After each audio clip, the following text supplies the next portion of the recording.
Welcome back to another episode of the Aussie Gamers Experience podcast. I am your host, Snoogs, and joining me on deck tonight are my ever-vigilant co-hosts, Grejio and Lucas, as we go through the top news and gaming stories from the week that was. So sit back, relax, and get ready for episode 321. Whoa, this is the Aussie Gamers Experience podcast, the show with irreverent live listeners, raging hosts, and eventually conversation about the best and the worst of the video games industry. So, all that you're required to do now is to pick up your poison of choice.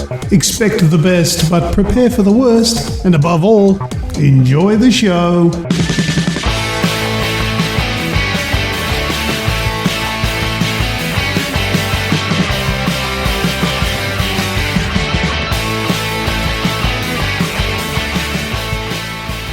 Thanks, everyone, for joining in. Before we get started, Lucas, how are you, mates? I'm very good, thank you very much. Happy to be here. I've been missing quite a few episodes, and that sucks. And I'm going to miss next week as well. But I'm here tonight, so let's praise in the present. Yes, let's do that. Grejio, how are you, bro? Having fun? Yeah, man, I'm having fun. It's Monday. I'm here to have fun. It's the best part of the week. Night. It's the pinnacle of the week. And then we have the downhill to the weekend. I was going to say, that's a pretty sad indictment. If this is the pinnacle all the way down to the weekend. That's a vicious slide. Well, it's all right. I haven't started drinking today yet. The day's not over. Anyway, the day is not over yet. I don't think I will tonight. I think I'll be good. I've got water. That'll do me. Although I do have a nice scotch. You're a fan of a good scotch, aren't you, Luke? Oh, it depends on the weather. Depends. Yeah. What? It depends on the weather. It depends on whether I'm drunk or not. Fair enough. That makes sense. All right. Well, let's have a quick shout out to the chat. Radicus, the Wraith, and was I correct before? Dark Qantas? Oh, mate, I'm not the authority on weird made-up names. The English language, generally I can correct things and pronounce things, but that there is a made-up word. Dark Qantas is what I would say. And no, Grejio, I didn't ask you about the scotch because I know. There's been a few empty bottles that we've gone through. You go through empty bottles? You might want to go through the full ones. You might get a little bit more toasted. Yeah. Well, it's usually after we're toasted, we're there trying to stroke the neck to get our last bit out. Hey, wait, are you talking about the bottle or each other? Let's jump into the show. We've got a bit in store for everyone this week. We've got the Ubisoft backflip, Beyond Good and Evil an update, Watchdogs Legion, of course, is out, Mandalorian Dreams, Call of Duty is just taking the piss now, Games with Gold, PS Plus, and maybe we'll talk about a few of our games that we've been playing as well. So let's go. Okay, you said something about the Mandalorian. No, you were banned from talking about the Mandalorian. Is it your little news piece or whatever? It is my little news piece, and it's got nothing to do with the show. Okay. We've had this discussion. Yeah, I know, but I'm not talking about the show.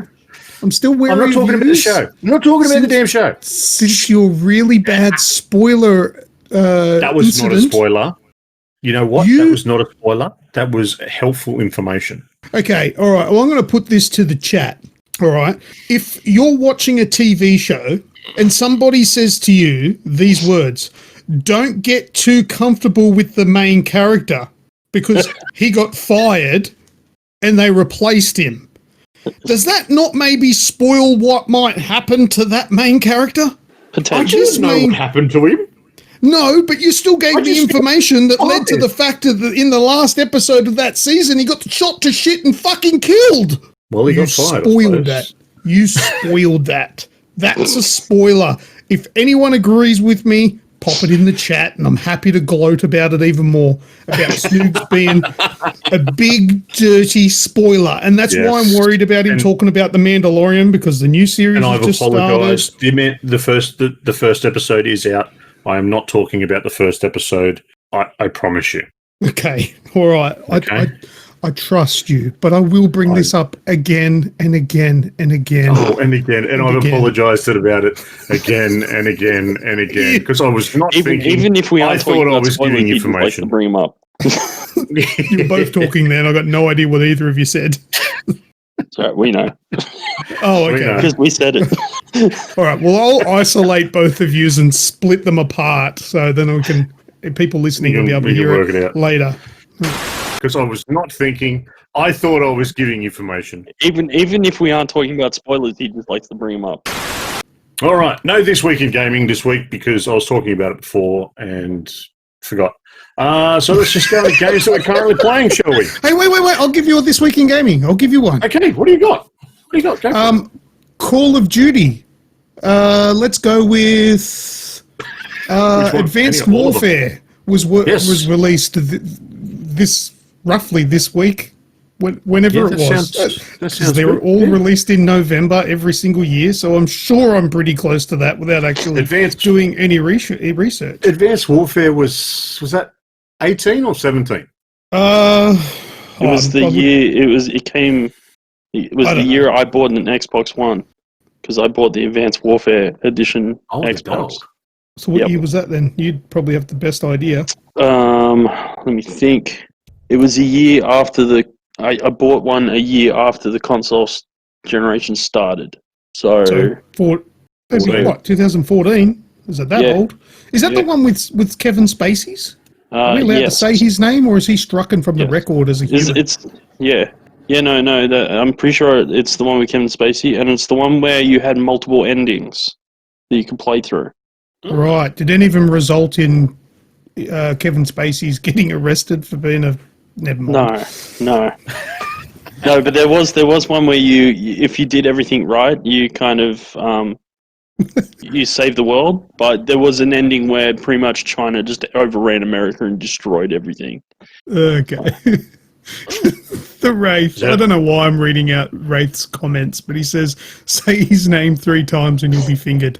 No, he's not going to appear behind me and finger me. I'm way too old. Yeah. Every time I hear that name, I just think of Family Guy and Stewie running across the mall. Help, I've escaped from Kevin Spacey's basement. What was that in? Family Guy. Oh, Family Guy, right. Okay. Yeah. And then afterwards, Brian goes, a little bit cold in here. No, just really small. Anyway, that was a game that wasn't very popular, but I still liked it. I liked the Call of Duty campaigns. I'm pretty sure that was also the F to pay respects at the start. I'm pretty sure that was the F to pay respects one as well. That's where that came to life. That's exactly right. I'm pretty sure you're right there too. Yeah. And that had Troy Baker in it too, didn't it? And it was even his likeness as He's in everything. the main character. Yeah. But anyway, there you go. This week in gaming, Call of Duty at some stage of this time of the year a few years ago. Quality that works. Discussions on the Aussie Gamers Experience. Quality stuff. Speaking of quality, Watchdogs Legion has come out this week. It did. And I believe you're the only one playing it at the moment. What, in the world? No, with us. That's a misstep. Okay, yeah. Well, look, I am playing it, and I am playing it quite a lot. So, would you like me to take it away? Yes, please, go for it. And, of course, yes, Radicus in the chat has been playing it as well, along with the Wraith. Right, I've got a lot to say, so I'm going to try and compress it, which doesn't usually work with me. I edit myself back sometimes. You think, geez, I waffled. All right. Sorry. What's that? What's that? I missed something. I was just humming the never-ending story in the background, that's all. Oh. You were doing this, are you? You guys can't hear that. No. Put that in. It's all good. No, here we go. Take 2. There we go. Anyway, all right. So I got a few things that I wanted to get off my chest. First of all, I'm really pissed off with Ubisoft. And the main reason why Ubisoft has pissed me off again this time is Sam because... Fisher's in Watch Dogs. Well, no, I don't think he is, but give him time. Give him time. Yes. Yep. No, It's coming. the main reason I'm pissed off is that I don't have a Splinter Cell game. And I know that's the usual, but then they release Watchdogs Legion, and it pisses me off even more because I want to be angry at Ubisoft and dislike them, but then they give me something that I'm really, really enjoying. So it's, oh yeah, I hate them, but I've played over 20 hours of their most recent game. I said this in a conversation the other day, I think it was in our Discord, where I dislike Ubisoft's sort of behind the scenes, like their executive decisions. Yeah, that's right. Their development team, or teams, I should say, they're amazing. They make amazing games. Even though I don't like Assassin's Creed and all that sort of stuff, the games are great. I just don't like the direction that they're going. And the developers are just making the best game out of what they're sort of hired to do, right? So I don't hold anything against them. And Watchdogs Legion, I think, is leaps and bounds beyond anything that I would imagine any other AAA studio would even attempt. This game has no right making it to market. This is the typical game that you hear about, but never gets released because it's too ambitious. And I even had my doubts when I heard about what was going on and how it worked. I'm like, yeah, whatever. They're either going to dull that down so it's, a small percentage of what they told us it was in the beginning, or it's not going to work properly, or it's not going to be fun. It does have its shortcomings, and it does have some issues, and some of my concerns have come to fruition. But put all that aside, because it's just a bloody fun game to play. So you guys know the concept of the game, right? How you can play as any NPC? And any NPC you can recruit, yeah. Yeah, and my biggest issue with that is I thought, like creator characters or randomly generated NPCs, they never really look as good as a main protagonist, like the main person in the game. Yep. And that's because they put more effort and time into designing the main character, because they're going to be on screen all of the time. And then your NPCs are just going to be part of the time and not close up and all that sort of stuff. And I was like, oh, well, that's what this is going to be like, but there is not going to be a main protagonist that's going to look fantastic. They're all going to be sort of mid-range visual style. And the animations are going to be a bit janky because they're not going to be sort of made for one person. They're going to be sort of split up between heaps of people.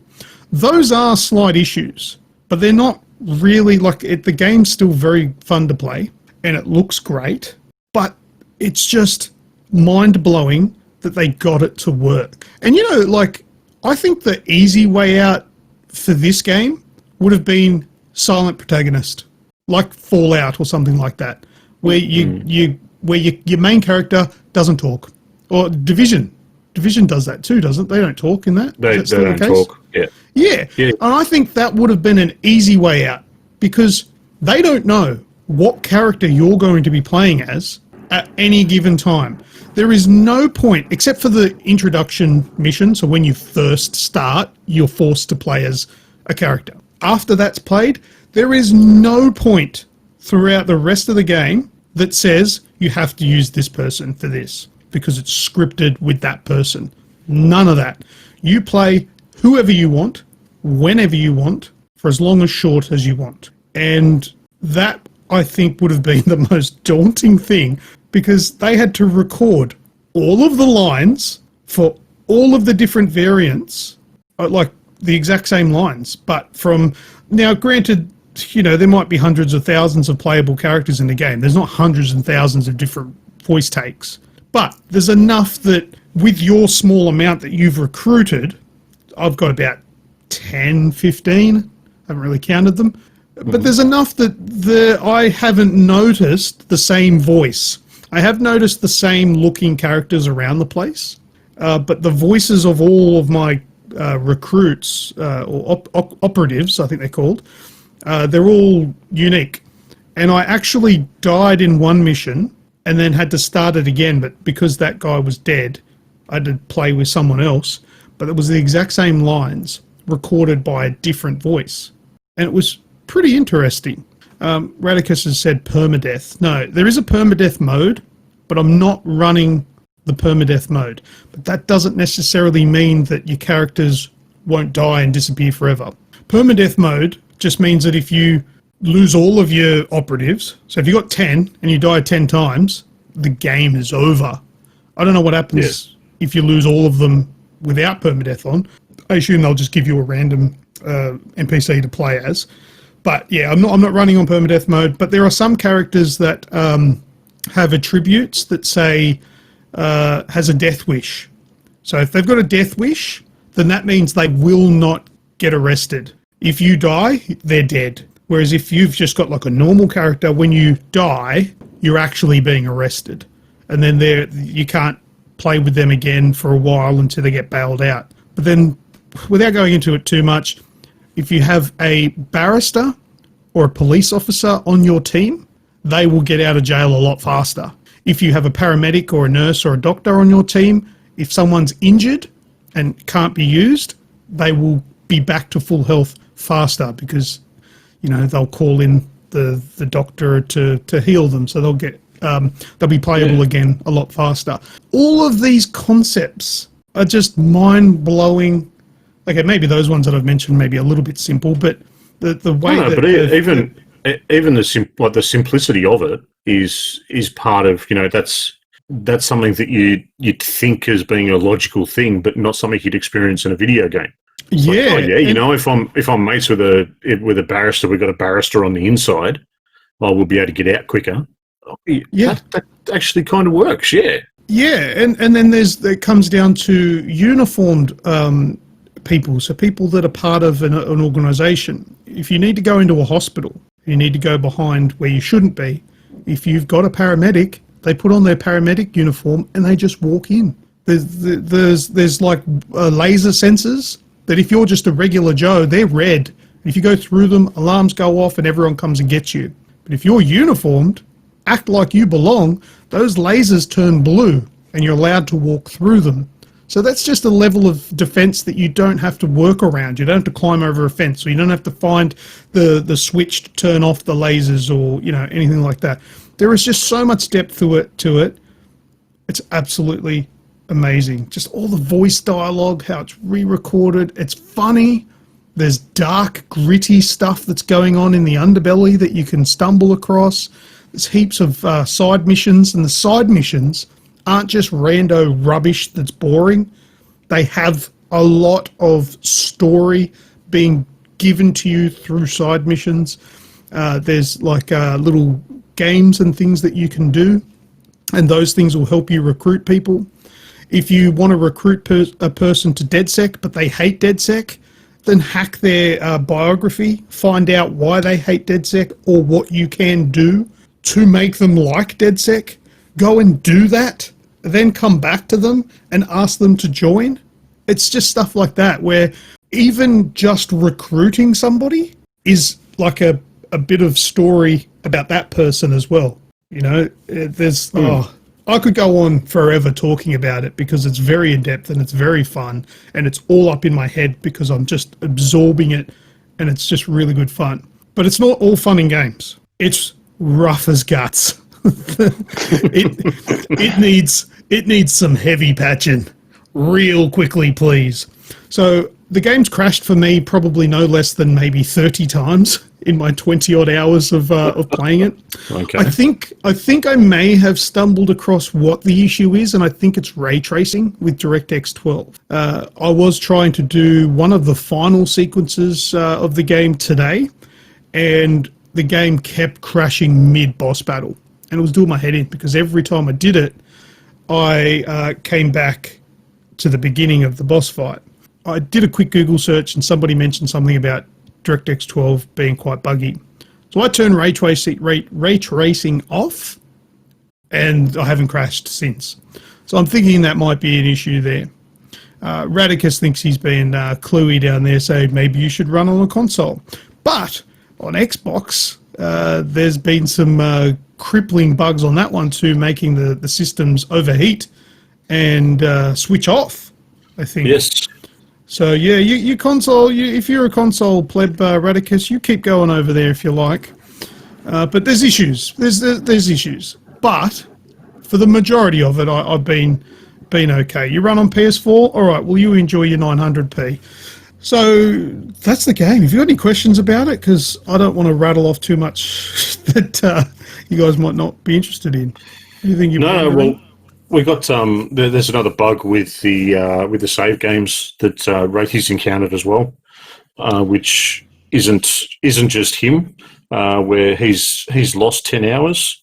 Oh, so that's there's a few people talking about that, is there? Yeah. There's been a couple of things I've seen pop up on Twitter and whatnot about people asking about it, both on PC and console. So what happened to Wraithy was he was talking to me today about it, is that he installed it on his laptop, ran it on his laptop, and then went back to his PC, and that's where it was the cloud issue. So maybe not necessarily a Watchdogs Legion problem, maybe more a Uplay problem on PC. But either way, that's a shitty bug to encounter. Losing 10 hours of gameplay in the game, basically starting you from scratch. Yeah, that sucks, yep.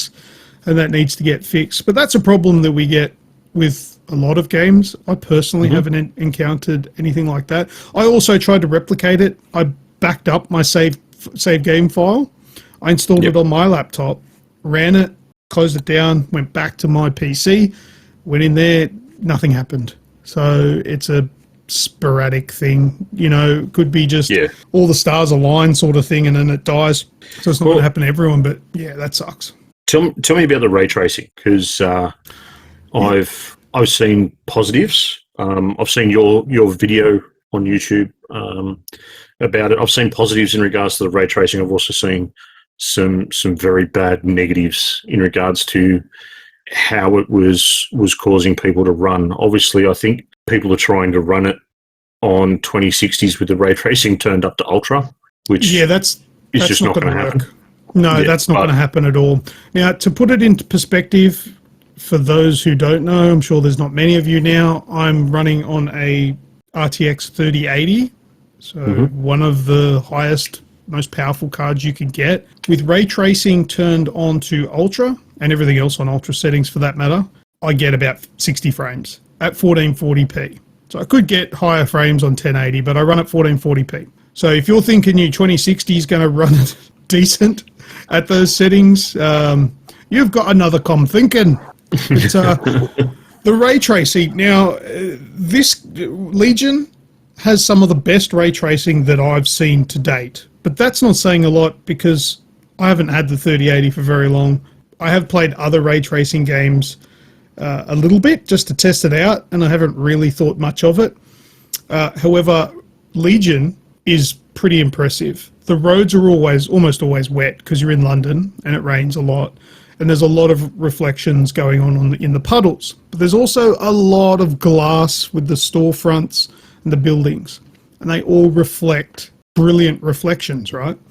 Do you guys know the difference, just the muddy definition, the difference between screen space reflections and ray tracing? Yep. What you'll basically get. So just for those that don't, screen space reflections will only give a muddy reflection of what is on the screen visible. So if you've got a puddle, if you're looking down at a puddle, nothing above you will be reflected in that puddle because you're looking down. Whereas ray tracing will, because it is simulating actual real light bouncing all over the world you're in. So that's the difference. Now, the negatives to the ray tracing in Legion, and I've made a video on it. Well, it wasn't on this, it was just in the video that I made of Legion. And when I turned ray tracing on, the body of water in the Thames, it just got muddily blurry-ish. Whereas when I turned off ray tracing, it looked a little bit crisper. And so I think that might be a bug with the focus or something like that. It just makes it blurry.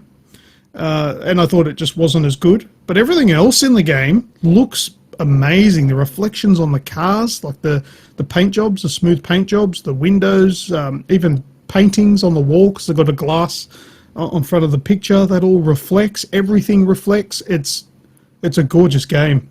Really gorgeous game. Awesome. Well, that's available now. If you buy it on PS4 or Xbox, you can upgrade it to the Series X or S or PS5 when that comes out in 10 days. 10 days. And also, I didn't buy it, technically. I signed up for what is it? What's it called? Uplay Plus? Uplay Plus, yeah. Uplay Plus, which is $20 Australian for a month. And I did that so I could play The Division with you with all the DLC. And, you know, obviously this comes along with it. So, and it doesn't just give you access to the game. You know, like Game Pass, you just get the base game. Uplay Plus, you get the base game, but you also get the Ultimate Edition. So any DLC that comes out for it, you have access to it.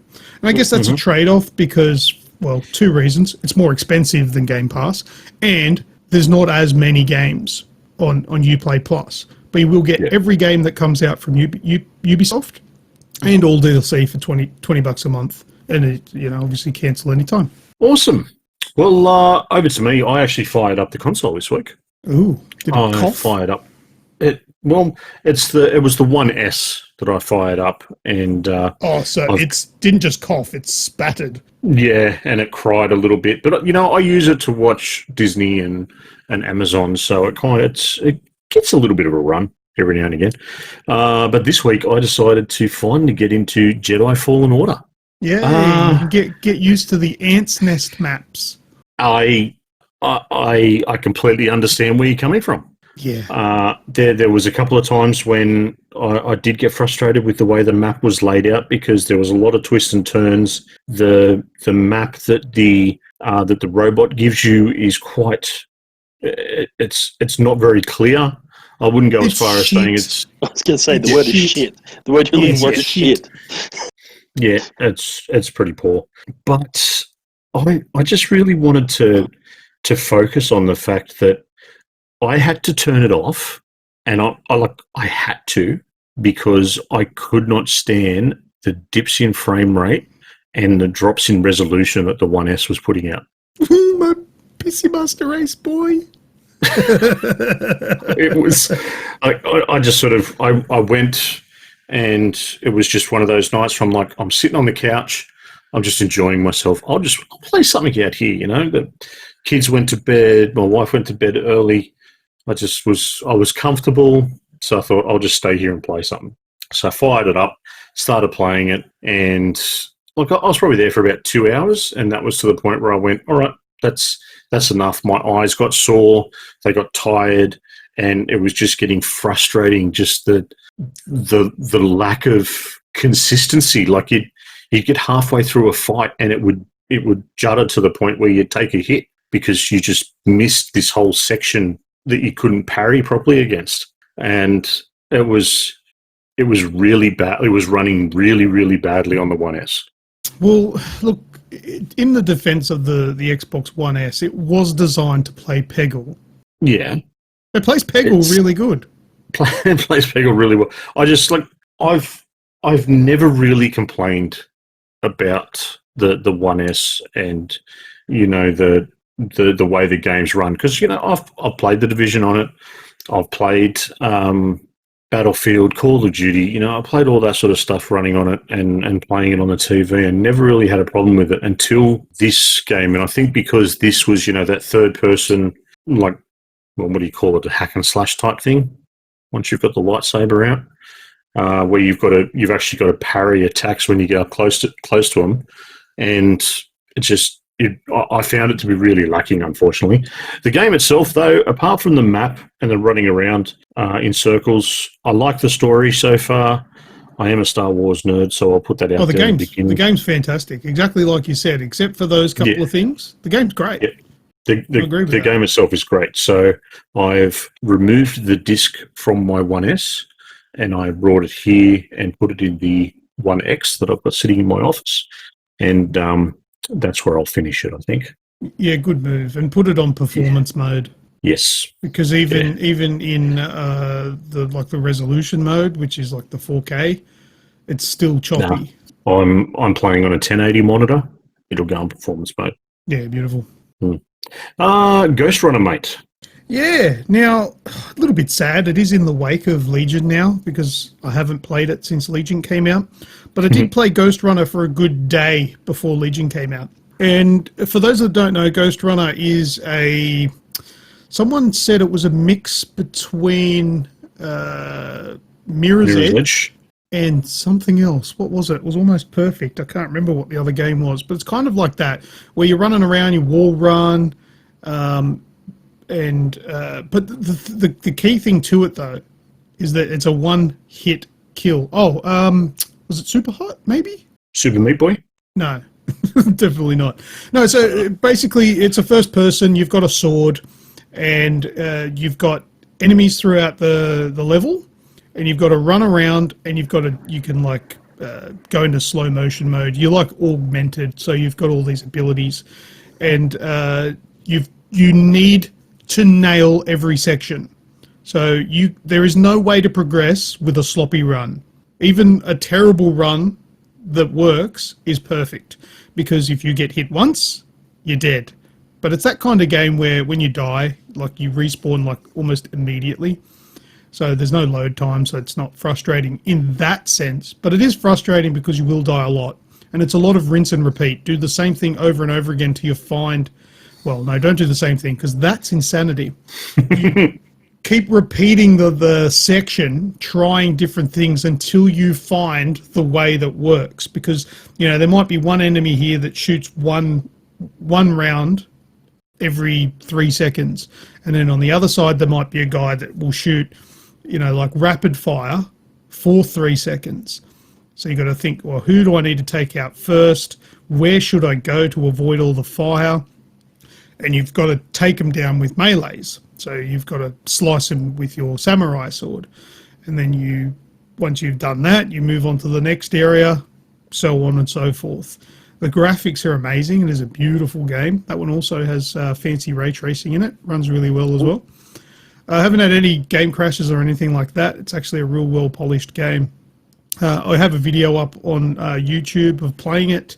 The final release. I've also got one previous to that where we played the speedrun demo that was out a couple of months ago. Fuck that right off. It is a fantastic game that, once again, I will not recommend to anyone, because you'll buy it and probably eventually come yelling at me because it is frustrating. It's definitely a game for people who like a punish that has really high reward. Because you do, it's very rewarding. Once you finally get past those bits that at the first glance, you're like, this is impossible. I'm never going to be able to do this. And then you actually work through it and do it. It's like, oh my God, that's a really cool achievement. I think that's the same high as these nuts that play Dark Souls get. Seemingly impossible. You get destroyed, but when you finally get that boss, it is a big high of wow, I just did it. So this game kind of has that, but it's not as hard as Dark Souls, I would say. I mean, it's got difficulty settings, so you can make it harder, but yeah, I think it's a fantastic game. I think it's either out or coming out on console. Yeah, I don't know. It's out. It's out. It is? It's on console, yeah. Oh, good, yeah. So, and I've been playing it on PC. So, and I will reiterate what I've read about it being on console. Don't buy it. Oh, is it a mess? It's an absolute mess on console. For this game, like you said, this game is very direct, and you have to get it right. So for something like that, you can't afford to have sloppy controls, and that's exactly. Apparently, the controls are not polished. They're very slow, very lethargic. The frame rates are terrible. And that would probably hurt it. An absolute mess.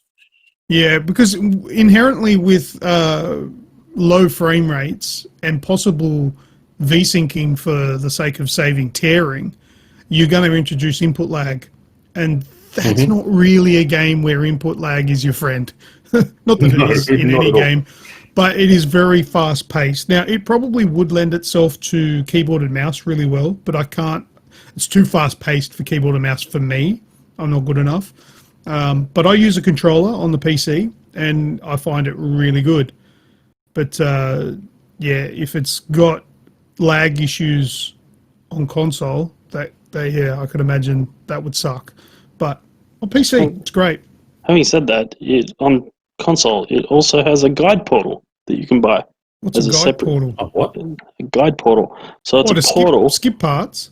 No. So it's a portal that's designed to help you. Like, it gives you like links to reviews and tips on how to play the game. Like built into the game. Yeah, it's kind of an app. It's a companion app that you can get on that you can buy and have on your console. And you can, like, if you get stuck on a level and you can't nut it out, you can watch stuff that's been uploaded to it where people have. Did you say buy? Yes, it's $6. Oh my god, YouTube is the thing, people. Who would pay for that? I know. I don't care if it was 5 cents. Yeah, I know. There would be nothing on that you can't find on YouTube for free. But anyway, it'd probably open up the fucking YouTube video anyway. It probably just links to YouTube. You're right. Probably. I'll answer Wraithy's question. Did you pull your hair out? No, I didn't. I only played it for a few hours on the first day. As I said, Legion took over. But I'm sure I'll get to the point where I'll play it and start swearing at it. Yep, I might connect up one of my older controllers for that. I rage deleted the speedrun. This is kind of your jam, though. This is kind of the type of game that you like. Yeah, it's like Trials. Exactly. It's more just learning muscle memory and getting the level down. Yes. Yeah. Spot on. And all that muscle memory that I built up on the first day will be gone now. So when I go back to it, I'll have to start again, pretty much. Yeah. That's the problem with them. Yeah, great game. Check it out. Good stuff. It is very pretty, I must admit that. 2 more games from me. The Division 2, of course. I'm fully invested back into that. I have done all 100 levels of the summit now. I finished it. What happens at the end? You die a lot. The last level is... Oh, right. It went from a point where I was completely and utterly dominating. And I'm not playing it on easy or story mode. I've got it set on hard, which it's probably it's too easy for what my character is anyway. You go through 99 and a half levels relatively quickly, and you're dominating. And then you get to the last section, and it is 2 hunters. Now the hunters you can come across in the real world. You've actually got to call them in. You've got to go and do like a certain sort of like a key, you've got to do certain things in the world to actually call the hunters into that area, and they are pretty much rogue agents on steroids. They've got all the gadgets that you have. They can disrupt you. They're insane. But you then go up against 2 of them in this last room for the summit, and they just absolutely destroy you. Like I had to cheese it to get past it. Are they like those things that rock up at the end of that survival one in the first division? No. Well, yeah, the guys in the survival, they were actually no, I think they were hunters as well. Yeah, that's what I thought. Yeah.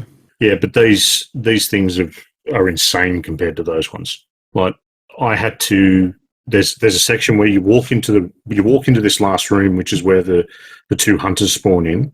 I had to walk into that room, get them to spawn in. I ran back to where back through this door that I came from and hid around the corner, and I only had the tiniest bit of life left because I'd been shot once. And then from there, I had to take pot shots into the room to eventually just eventually wear them down. Just sort of chip away, yeah. Yeah, and it was difficult. Like, luckily enough, I had a pretty decent build with, it wasn't full on glass cannon, but it wasn't a tank either. But it had that sort of a bit of balance to it, so I could take a bit of a hit, but one shot and I'd be down to the next thing that hits me, I'm dead. And one shot would take away all of my armor and half of my health. It was absolutely insane. So a little bit weird, but in the end, I got through it, cleared the tower out. Everyone's, yay, congratulations, come and call in a chopper. You get on a chopper and fly back to New York. Yeah, okay. And then just, do it all again. Go and start doing the next league that started up the other night. The other game that I've been playing, I spoke about this one last week. So from the Quantum Astrophysicist Guild, Fracta on the Switch. Didn't you talk about that?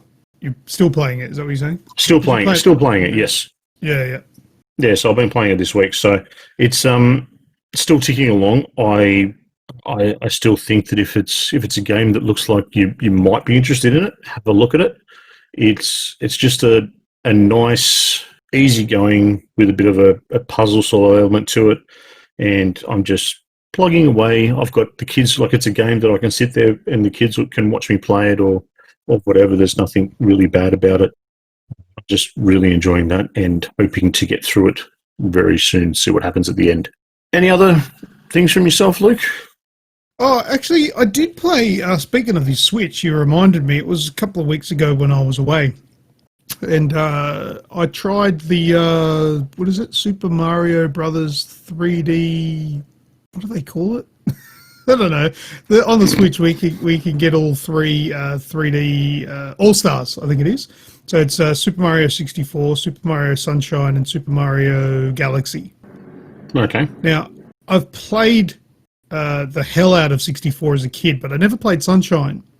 So I thought I'll try that one first. And quick shout out to the Wraithy. He actually got me that for my birthday. Thank you very much. Aww. And, oh my God, Sunshine, that game's frustrating as all hell. It was a very popular game that I've heard of through the years, but damn, those controls, that's a punish. It's a cool game, but it doesn't hold your hand. I'm like, what am I supposed to do here? So I'm playing through it. The platforming's a little bit tricky. I haven't played a ton of it, but just a little bit while I was away. So I don't know if I'm going to push on with Sunshine or if I might just move on to Galaxy, because that's another one I haven't played. I don't know if I'll bother with that one. I might just pass.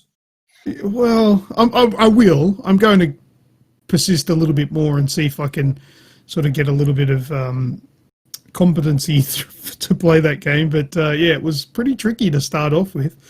And not even the hard, obviously this is the first few levels that were posing a challenge for me. I'm like, what's going on? I used to be good at platforming, now I'm suck. But yeah, I think maybe I was actually playing in handheld mode because I was away, which isn't a preferred way for me to play. I prefer to use the Pro Controller. This time I might just take the Pro Controller and play with that on the Switch. I'll give that a go. But yeah, so that's another one that I've been playing. Awesome, mate. Anything popped into your head, Greg? Not really. Nope. Surely you've played something while you were taking a shit or something? Alright, if you want to talk about mobile games, I have played two in the last little while. One is kind of a throwback that I've been playing for a while. Another one I picked up relatively recently. So the one that's more recent is called Skate Art 3D. Essentially, all you do is build skateboards and sell them. And as you progress more, you get more options to customize the skateboards before you sell them. Look, it's a good time waster, but it's very heavily added. So if that annoys you, this is probably not your thing.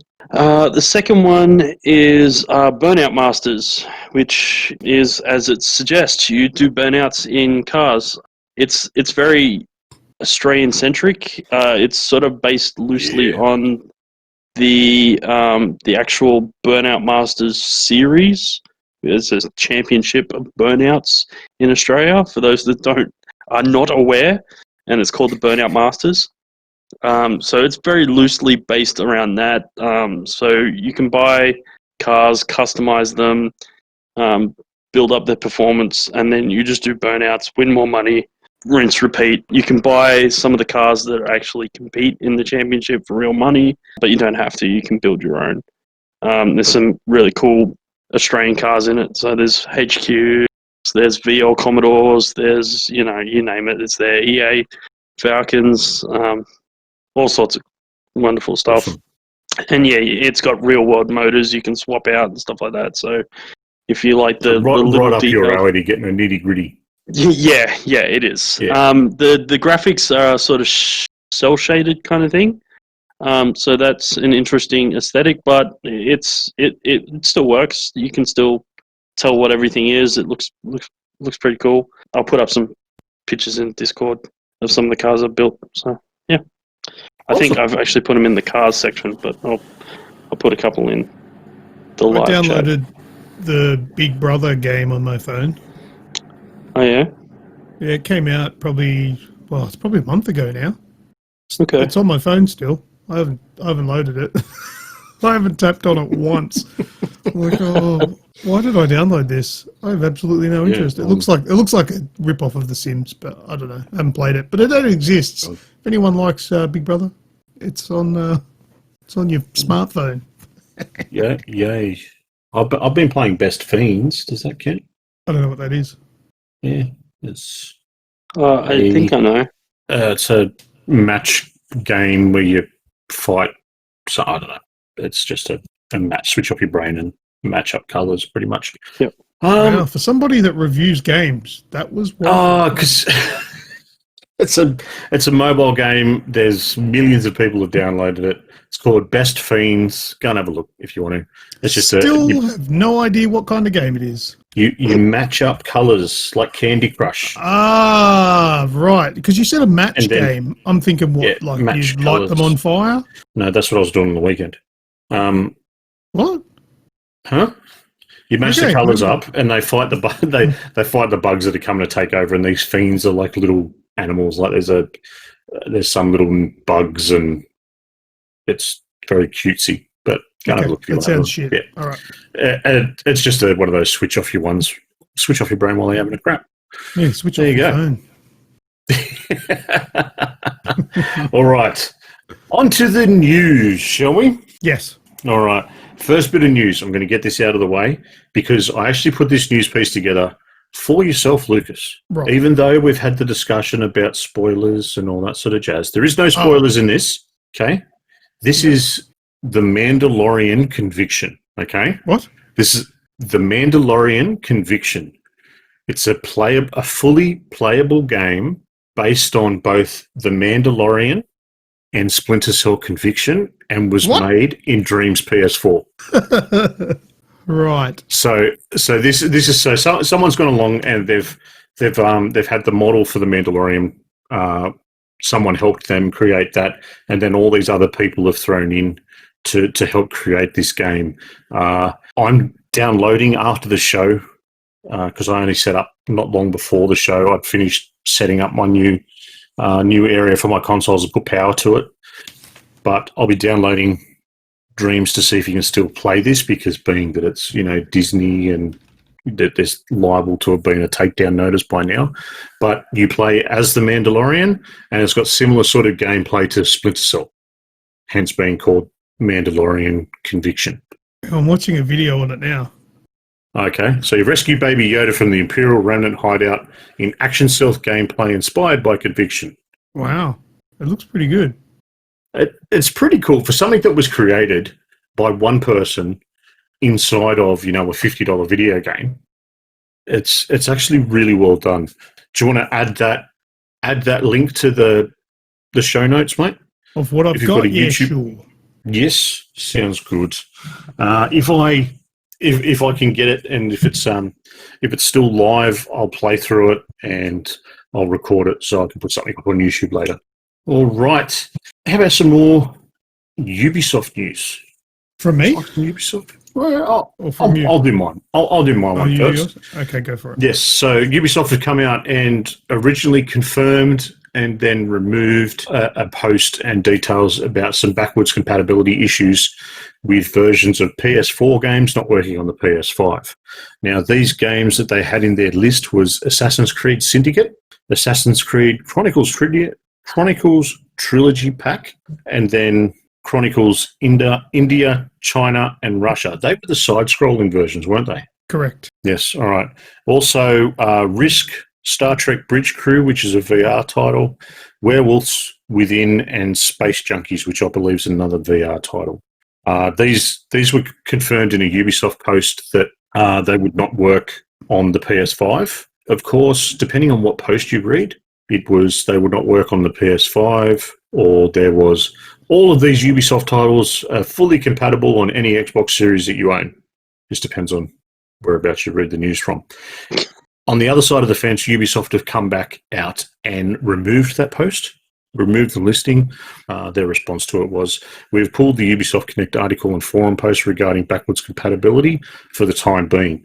They're hoping they've had some new things come to light, and they're hoping within the next week to actually have an update on it to find out, what's happening, what you can do with it, and go from there. Any thoughts, any real care that you won't be able to play them on? I mean, with back compat, look, as long as there's a fair few games there, if there's the odd obscure game, I can deal with that. Not that I'm going down that path anyway with consoles, but as long as most of the games are there, I'm happy. Like the fact that it does do back compat is great, but if there's the odd game that won't be there, so be it. No big deal. Yeah, we're going to play something else. Yeah, there's plenty of other stuff there. It's not like Syndicate was like the most groundbreaking Assassin's Creed. Yeah. Like I don't hear anyone going, what my favorite AC game is? Syndicate. Syndicate, yeah. I'd never heard that phrase before. I'm pretty sure I have Syndicate and I've never installed it. Oh, look, I've never played it. I think I'd lost interest in the Assassin's Creed series by then. The AC that played the least amount. No, Unity was the one that played the least amount. Yeah, but that probably wasn't by choice. No, it didn't give me a choice. No, it didn't work. It's still rubbish, I played it a couple of months ago on PC. I'm like, surely it just works now. I'll give it a go. No, it doesn't. No, I kept getting stuck in the geometry. It was still a mess. I never bothered. I've got it sitting there. I've never put it in. Greg, the double trade at EB, mate.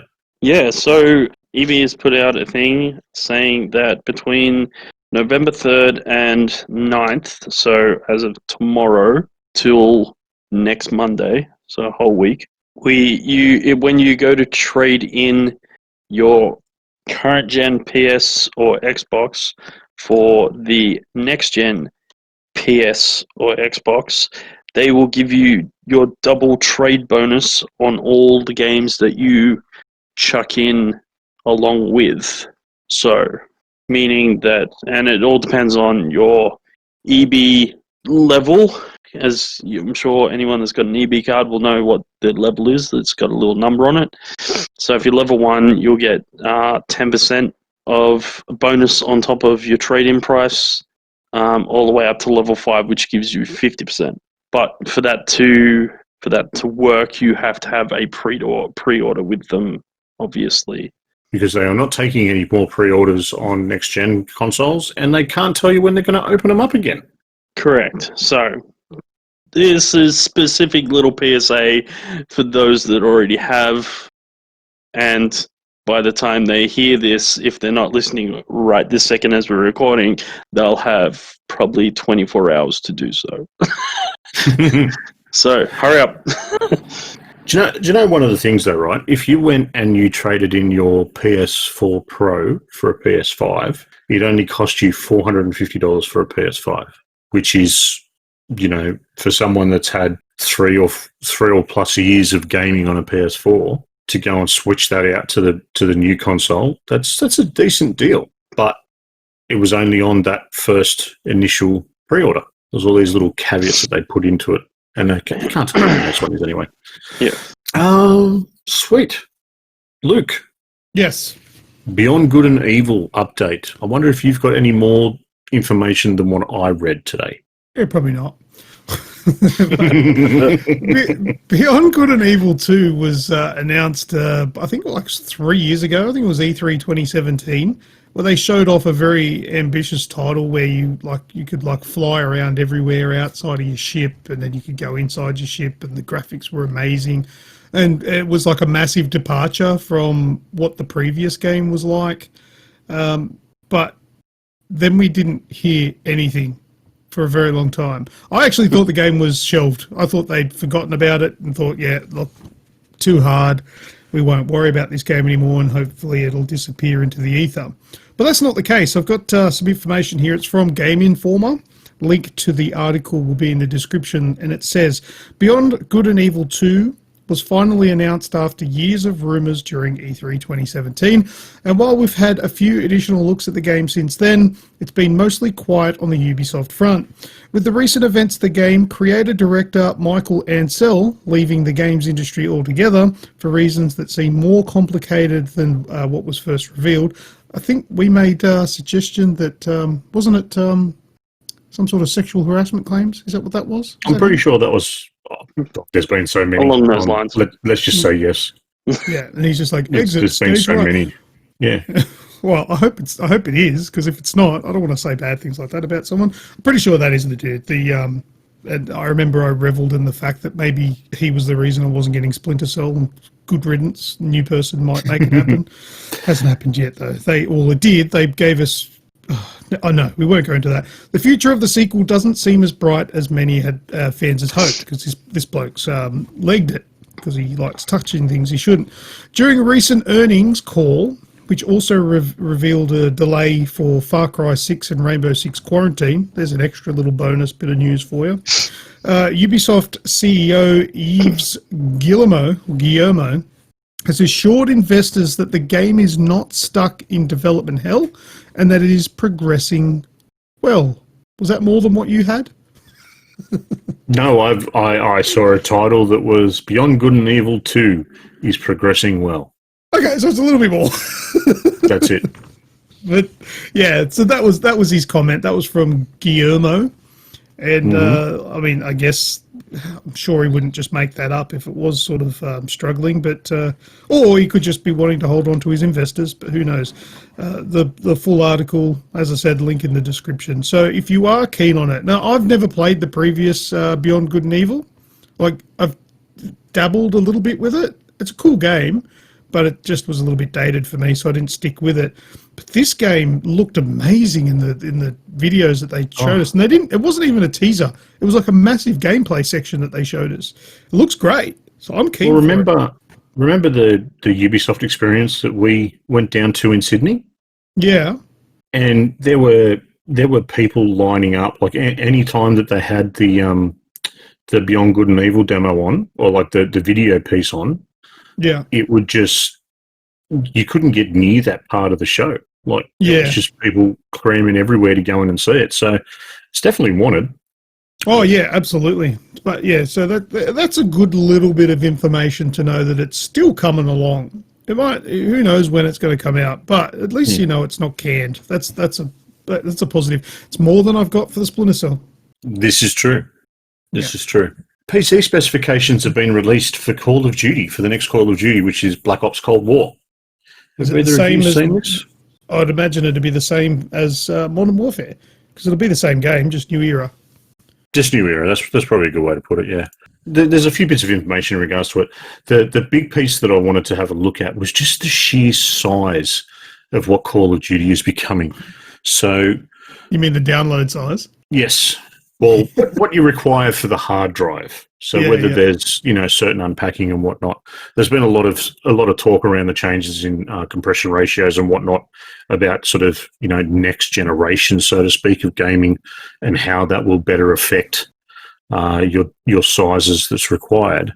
But the recommended settings, which is Windows 10, obviously, Intel i7 8700 or an AMD Ryzen 1800X, 16 gigabytes of RAM, and NVIDIA GeForce RTX 3070 for the recommended, with 175 gig hard drive space.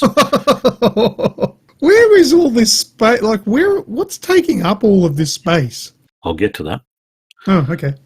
The Ultra RTX, so specs to run the game at highest resolution in 4K with ray tracing on. Yeah. So they're saying an i9 9900K or the 3700X from AMD. Still saying only 16 gig of RAM, so it's not too heavy on that side of it. A RTX 3080. So you're sweet, you're set. 250 gig of space. Yeah. Well, the extra size would be the resolution. The ultra textures, yeah. Correct, yeah. But still, that's pretty big. Like, you look at games like Red Dead Redemption 2. That's not that big, is it? No. So what's in these Call of Duty games? Like you have a look. Okay, so much? that 250 gig for the Ultra, that's understandable. So the 175 to 250, that extra is your Ultra settings. That's your 4K, your files and whatnot for that resolution. But multiplayer only is 50 gig, but for all game modes, it's 175. Yeah, maybe because there's extra stuff. So you've got campaign, you've got probably some sort of co-op mode or zombies or something, and then multiplayer on top of that. Maybe that's why it's so big, because it's kind of like 3 different games in one. So that's reasonable. As long as you can remove the ones you're not playing, that's good. Well, that's one thing that's probably not going to be possible, because one thing that if you want to play, and it's very similar to how they're doing it now. If you want to remove the co-op and the campaign, you can, but you can't remove the multiplayer because you have to have Warzone installed as part of it. That's something you have to have installed.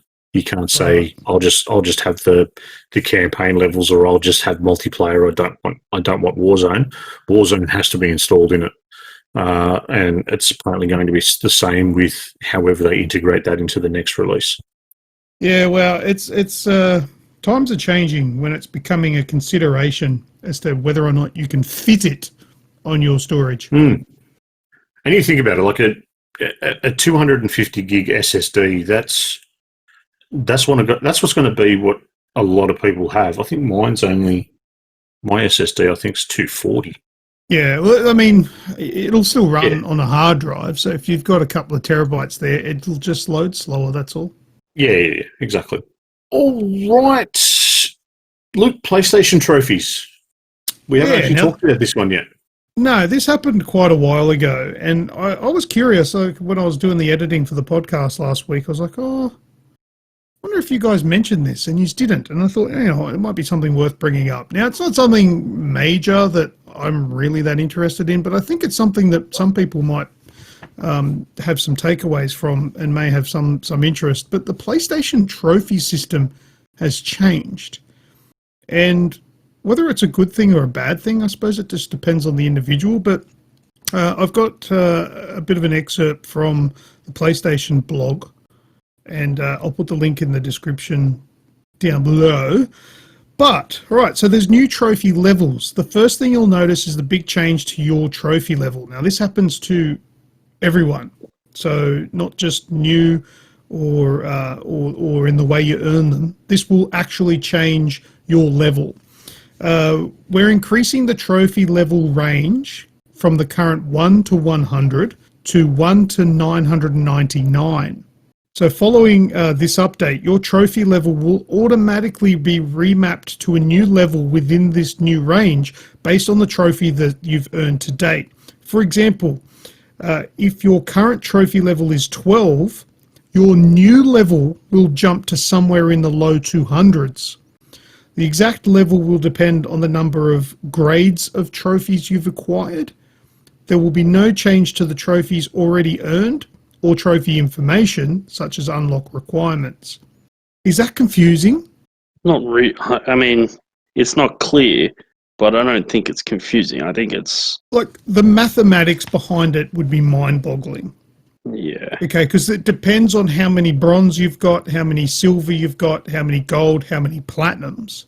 Yep. So, because they all have different weighting as to how much they're worth of a level. Basically, unlocking a trophy is XP for your level of PlayStation. Yeah. I don't know what the XP levels are, but say a bronze trophy will give you 200 XP, silver's going to give you 500, gold's going to give you 900, and a platinum will give you 1500. That's basically how it works. But instead of it taking a very long time, because I was up to level 24, I think. So instead of it taking a long time to get to like 25, your levels are going to go up a lot quicker, giving you a better sense of achievement, I guess, because it doesn't take 6 games before you level up. It'll level up more frequently because there's 10 times the amount of levels to go through. So Just giving you that endorphin hit more often. I think that's the overall reason they're doing this. Yeah. Because I don't think it changes anything else. It's going to level up faster for longer before you hit the ceiling, sort of thing. Yeah. It says here that they've got a new calculation system that's more optimized and rewarding. So like you said, that endorphin hit from leveling up. The players will progress quicker through the early levels, and levels will increase more consistently. Platinum trophies will count more towards your level progression, making them even more valuable. I don't know. I think it's more just a sliding scale. It's, like if something costs you $100 and you have 1,000, that's relatively cheap. But if that thing costs, it's like just sliding the scale. Yeah. I don't know. Yeah. But I think it's good, but I think the whole trophy system, they've just made it so complicated. Yeah, but it's to bring it more in line with the Xbox One too, I think, because your gamer score my gamer score is pathetic, and it's still in the thousands. Yeah, it is. Yeah, see, I've got 50,000. Yeah, see, I've got like 6,000. So that's what I mean. Like it's pathetic, but it's one of those things where there has been murmurs in the past with relation to achievement hunting as opposed to trophy hunting. Which one does it better? Which one's more rewarding? Whatnot. I personally prefer to actually see that little virtual trophy go. And I've never really worried about the level, and it's been more about how many of every specific trophy there is. But I think it brings it more into line if you pop a platinum trophy and you go up another level at the same time, that's going to make you want to go and pop another platinum, really. Yeah, it does. It does have that sort of Moorish effect. But look, I've got to say that even though the PlayStation trophies are confusing as hell on how it actually works in the back end, I feel like it's actually a better system, but only because of that platinum system. I think that's one thing that the achievements are lacking, is that little thing that shows how many games you've 100%ed. So you can go through somebody's Xbox trophies and see how many games that they've 100%ed. But you literally have to go through all of their games. There's no tally of how many they've 100%ed. And also, I feel like people on the Xbox get robbed of a victory when DLC trophies come out. Yeah. Because on the PlayStation, if I 100% the game early on, right, I get 100%, and I pop the platinum. I get my platinum tally goes up 1, and I have a platinum next to my game. Like Rocket League. Yes, that is one of them. But then when some DLC comes out, they add trophies to it. But my platinum doesn't go away because those are the trophies that were required for the platinum. Happy days, I have 100% of that game. The percentage drops of the completion for the trophies. So if they add an extra few trophies, then it won't be 100% anymore, but I still have that platinum. That's what I mean about Rocket League. So I've got the platinum for Rocket League, but my overall's at about 60%. Yeah, that's because of the extra trophies. Because of the extra DLC and trophies that have come out. But if you go across to the Xbox and you 100% Rocket League when it came out, when the DLC trophies come out, that 100% goes away. It's no longer a 100%ed game, and you've got nothing to show unless you go in and physically look at every single trophy that you've got. Oh, yeah, you did 100% that, but it's not 100% anymore, and there's nothing to say that you have all those trophies without manually going and having a look, which sucks. Yeah. I think as much as it would be copycat, I think Xbox would benefit from some sort of... I guess... Pardon? Sorry, I was just about to say, I think the problem, it's not really a problem. I think it's just the ideologies behind them are different. So with the PlayStation 1, yeah, it's about having those little trophies and collecting the trophies and 100%ing, whereas I've always felt with Xbox, the 100%ing was never. If you're a Chivo hunter, sure, you're gonna go for those things, but I feel like your game score is what your trophy really is within the Xbox. That's really your badge of honor. It's not the platinums. It's not the platinums that are the badge of honor with the Xbox. It's your overall score, which is I played lots.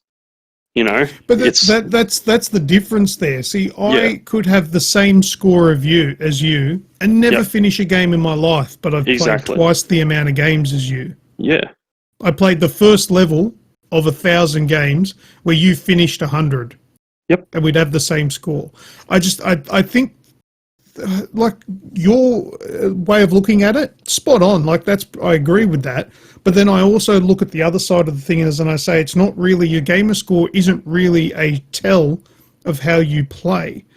Because somebody who just plays the first level but played every single game available, like, that's pretty piss poor that their score is just as good as yours when you've gone the hard yards and finished all of these games. But that's one way of looking at it. The other way of looking at it is, regardless of how you choose the game, we are both gamers, and we both both put in the hour. Like, you can't not put the hours in to get that same score. You have to play twice as many games as me to get that achievement. So essentially, what the Xbox version is if your score is high, you are a gamer. I guess that's really what they're trying to say, is everyone here, you're a gamer. The people down here that you're casual, you're hardcore. Whereas in the PlayStation version, it's the hardcores are the ones that complete the games. It's not necessarily the tally count that matters. So this is the video game version of Pass the Parcel, where the person with the music specifically stops the music to make sure every single kid gets to unwrap it once. Something like that, yeah. Like I said, it all just depends on, and I guess those are the two ideologies, and I guess they speak very closely to how the rest of the business model functions. You know what I'm saying? They're very tightly woven, so the trophy system is very tightly woven around that for the player, and then the game score is, everyone, whatever the Xbox thing is, it's all inclusive kind of thing. I got picked on for my game score. Really? No one should pick on you. Of all the things to pick on you about, that's what you were picked on about. Well, funnily enough, it wasn't. They don't know you, obviously. It was an Xbot that sort of went, what that gamer score shit. What you don't call yourself a gamer? That's terrible. What have you been doing? And then I made it worse by saying I've been playing a real console for a lot longer. But that was part of the fun, just because it's like, okay, you're taking the piss, I'm going to start stabbing. Oh, they deserve that. But it's that was a really good conversation over a trophy change. That's really good, boys. I like that. Yeah. It's good. No, it's good to hear. Grejio, Everspace 2 have done probably a pretty smart decision. They've gone down a different road. Yeah. So the makers of Everspace 2 have decided to delay the release of their game. It was set to be sort of early mid-December, I think, and they've pushed it back to January now. The reason that they've cited is because they're trying to avoid the giant leviathan of a science fiction game that has been delayed back to the 10th, which is Cyberpunk. And they've pretty much just accepted, they've gone, look, all the content creators, all the reviewers, they're all going to be gravitating around what will be quite potentially the largest AAA release of the year. So let's just avoid being swallowed up. And because, quite frankly, we've seen out through history some pretty good games that have got their release timings wrong due to other games being out at the same time and just getting overlooked and lost. Like Titanfall is a great example. That game really got nailed because it picked the wrong time to be released. They're just trying to avoid that same situation. They're like, we have a good game, We hope our dedicated fans are looking forward to it. However, we just don't want to be swallowed up in all the hype and lose all the marketing money we've spent being, overshadowed by something else that's coming out at the same time. So am I right in saying that Cyberpunk 2077 have delayed themselves out of a possible spot for Game of the Year 2020? Oh, Yes. that is possible. Yeah. Because don't they normally, like the official Game Awards? Don't they normally go November November 20th. Yeah. Yeah, so anything after November 20th is outside of the... So everyone that launched a game this year are like, yes! We're back in it, baby! Oh, dear. I mean, And then they go, oh, hang on a second. Fuck. Naughty Dog. Damn it. Yes. Last of Us 2 came out this year. Shit, we're still screwed. I reckon Everspace should have just flipped the coin and thinking they were going to get delayed again anyway. I thought Everspace was launching early access in January anyway. I thought that was the date. I didn't realize. Early access was set for December. I think mid-December. They've just pushed back the early access to January. Yep. So. Yeah. Okay. Yeah. All right. PS Plus and Games with Gold. So PS Plus for next month is Bug Snacks on the PS5. I know you guys are itching to get your hands on that one. Oh my goodness, haven't we what? Oh, I am going to redeem that for the day that I get a PS5. That might be years from now, but I'll be waiting with bated breath. You know what? With all the hate that it's gotten, I reckon there could be some level of enjoyment there. Probably not for me, but someone. On the PS4, we have Shadow of War, and that's like what you say to your ugly friend. There's always someone for someone. There's someone out there that is ready to love you. Fair enough. There's plenty of players in the sea. There's one there for you. So we've got Hollow Knight and Shadow of War, of course, and the PS Plus collection goes live for the PS5 next month as well. Wait, hang on, you just glazed over it. What was it? Hollow Knight and Shadow of War. Shadow of War, yeah. Okay, yeah. You good?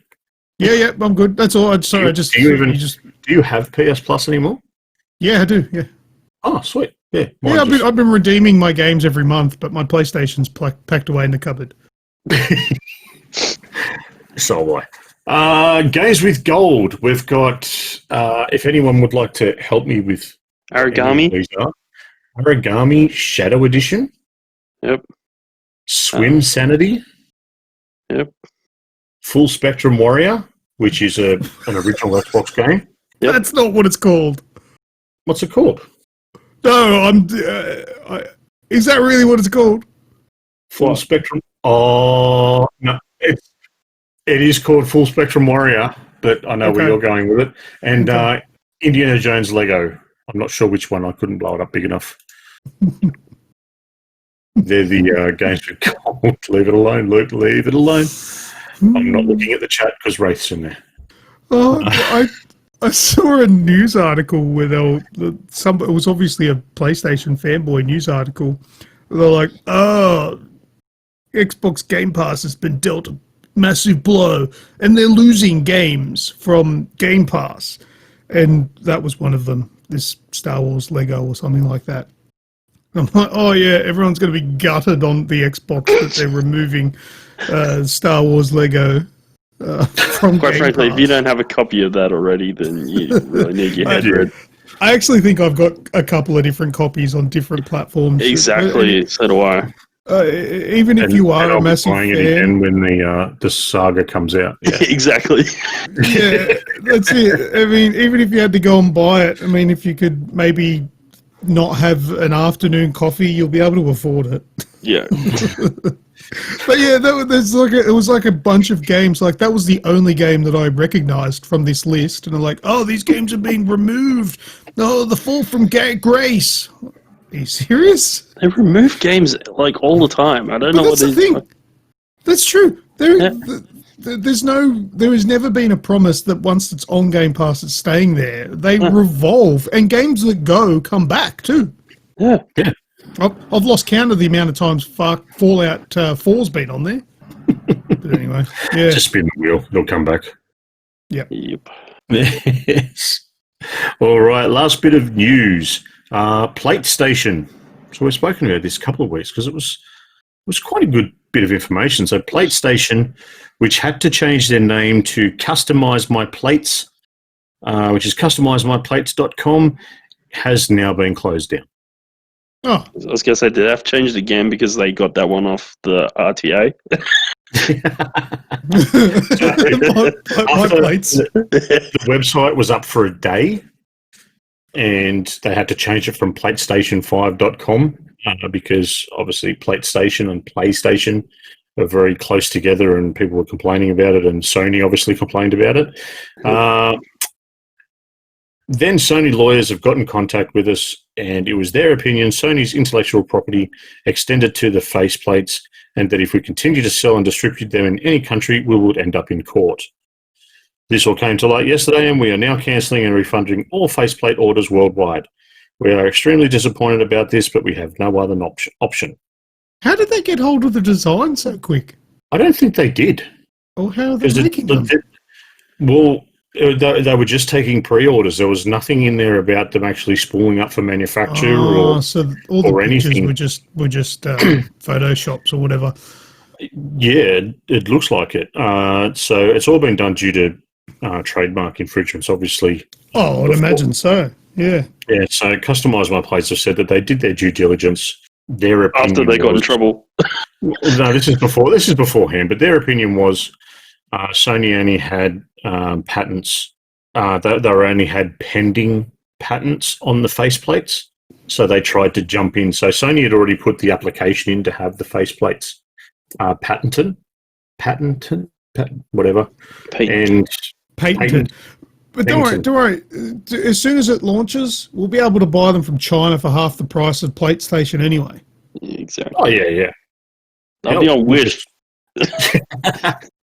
You can print them up, can't you, Luke? Well, I've got a 3D printer. If they can get me the actual design, I'll make some. As Wraith you know what? GoneStation.com. GoneStation, yeah. So what I actually would like to do is have a look at what a PlayStation 5 would look like if those side plates were rounded and tapered with the black part in the middle. So as opposed to having like the squared off edges up the top that kind of look like ears, round them off. I'd like to see custom ones where it rounds it off and has the curve with the black section and see what it looks like. Take some height off it. Mm-hmm. Just fold the collars down. Or even just some... yeah, that's right. Yeah. Instead of walk around all pop-collared and... Just give it a collar. Yeah, or even just some custom stuff where it's a completely different shape up the top there. I reckon there's a good market there. And if Sony just like stops it completely and doesn't even make their own, that's bullshit. Mm-hmm. That's all I have to say on that. That sounds like a plan. It sounds like something Sony would do. It kind of does, doesn't it? Mm-hmm. They got their stick out. They're ready to go. All right. I think that's it for the news, peoples. Yeah. We are done. Over into last words. I do not wear clothes in the shower. Yes, that is your last words. Also, over on our YouTube channel, Luke has been putting up the 3080 videos. Here's this running on a 3080. Now, they're informative videos. They're also a little bit of a gloat. We'll take that. We'll accept it. Let's be honest. Let's be honest.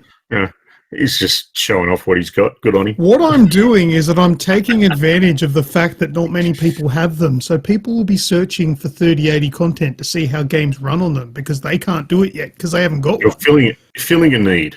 That's right. In your own psyche. Yeah, and it's working. So there's a few up there. They're going well. I must admit, and I've watched every one of them. I've enjoyed them. They're good videos. So go and have a look.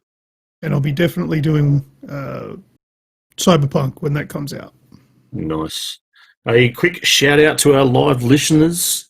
We've got Radicus and the Wraith who have been chatting away, and Dark Qantas is the AI listening in because I don't think they've said anything tonight. Hello, come and say good day if you're there. Somewhere. Welcome. Any other last words, Greg? Yeah, I just realised the PS5 is a lad. With the pop collar. Pop collar. Yeah. So now I just dislike it a little bit more. Nah, it's all good. Nice. Anything else, Luke, for yourself? Yeah, if you're one of these people who loves, well, if you're an Xbox fanboy and your argument of why it's better is because it has more power than the PS5, this is what I think of you. You're a dickhead. Or if you think that it's a more premium product because the box is laid out differently. That's another thing. That's another thing. And that was a bit targeted. I've just added that to my list, 100%. There are a lot of reasons and a lot of pros where the Xbox is better than the PlayStation 5 for some reasons. But there's a lot of reasons the Xbox is better. There's a lot of reasons the PlayStation is better. Who gives a shit? But if you choose to go on, it has more teraflops, you're a dickhead. And yes, if you think it's more premium because the box is better, oh my god, do I need to say you're a fucking retard? Love you, buddy. So no, this is not aimed at anyone. No, there's so many people that are putting up posts about it. It's like, oh, look at this because it's got. You open the box up. Oh, it's everything that's made in Japan is made a very specific way, and it's all minimalistic, especially when it comes to packaging. And so that's just how it's done. And to sit there and go, oh, this box is so delightful. Yeah, congratulations. Take the shit out, throw the box away. Yeah, but no, I'm not talking about anyone in particular. These are just random comments that I've seen on YouTube videos and tweets and stuff like that. But that is something I'll say about the PS5. That stand looks like it's rubbish. And the stand is over-engineered. It's ridiculous. Yeah, absolutely. And I promise you, that stand will disappear with the slim version. It will be a very different slim console. Yes. Well, my 4 is sitting on the edge, but it doesn't have a stand on it. And funnily enough, like a lot of the unboxing videos, I've only seen 1 or 2 out of the many that I've watched that actually put the stand on to stand it upright. So, who knows? Right, some other details. Aussie Gamers TV and Snooger Vision over on Twitch. Come and say g'day. And, of course, Grejio XBL on the Instas. Come and hit us up. And make sure you let us know you've been listening. Anything else, boys, before we close it up? Nah, I'm done. No, all right. I'm good. Thank you very much to everyone that's listened to the show, and especially those that are still listening this far along. Don't forget to continue any of the topics we've discussed on the show over in our Discord channel or hit us up via our socials. While you're at it, hit up our website, www.theagexp.com. Links, as always, are in the podcast show notes and descriptions. That's all from me. As always, I've been Snoogs. I've been Lucas. And I have been Grejio. Cheers. Bye-bye, dude. Ooh, once again, we have reached the end of another week in gaming, and if you've listened all the way up until this point of the show, then there's a good chance that you're a perfect fit for the Age XP Discord channel, and you can join by using the links in the show description. Once you've joined, you will find yourself within a community of amazing people who are all interested in one thing, and that's gaming. You can also join in live while we record the show and have your say. Now, don't forget to subscribe to this podcast so you'll be notified when the next episode is available for your listening pleasure. Until next time, take care, be safe, and keep on gaming.